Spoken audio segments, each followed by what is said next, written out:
আমরা যেহেতু আর্লি স্টেজে স্টার্টআপ নিয়ে কাজ করতেছি, দ্যাটস ওয়াই আমাদের ইন্ডাস্ট্রিতে যারা ইন্ডাস্ট্রি লিডার, থিঙ্ক ট্যাঙ্ক, এরকম মানুষদের একটা হাব হচ্ছে, গোল্ডেন হাব হচ্ছে আজকের এই ইভেন্টটা।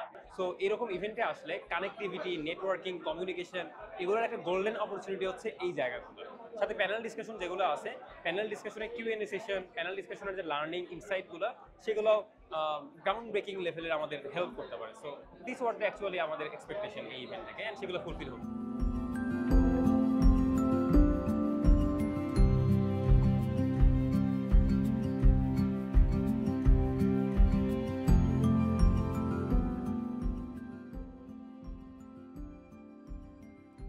আর নতুন একটা ধরেন আমরা একটা খুবই গুরুত্বপূর্ণ একটা সময় আছি, আমরা কিশোরের সময় আছি। হ্যাঁ, এখান থেকে কোন দিকে যাবো এদের সাথে কথা বলে আমরা অনেক কিছু বুঝতে পারতেছি। আর বর্তমানে বাংলাদেশে খুব ইকোনমিকটা এমন একটা সিচুয়েশনে আছে যে কোনো সময় যে কোনো দিকে যেতে পারে। আমরা কোন দিকে, আমরা সবাই মিলে কোন দিকে নিয়ে যেতে চাই ম্যাক্রো ইকোনমিকে, সেটা আমরা এখন সুন্দর করে বুঝতে পারতেছি। আর দেখা যাক এখন কী কী আরও ভালোর সাথে মেশে যায়। এখন পর্যন্ত যেটা দেখলাম, ইন্ডাস্ট্রি লিডারদের মধ্যে অনেক মানুষজন এখানে এসেছে, তারা সবাই টাইম দিচ্ছে। যারা আমরা যারা ফ্রেশার আছি, আমরা যারা আর্লি স্টেজে আছি, তাদের সাথে তারা সময় দিচ্ছে, কথা বলছে।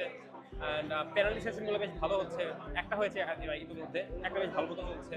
সো সব মিলে পরিবেশটা বেশ স্টার্ট আপ ফ্রেন্ডলি, যেটা আমাদেরকে আরও বেশি উদ্বুদ্ধ করতেছে এই জায়গাতে কাজ করতে।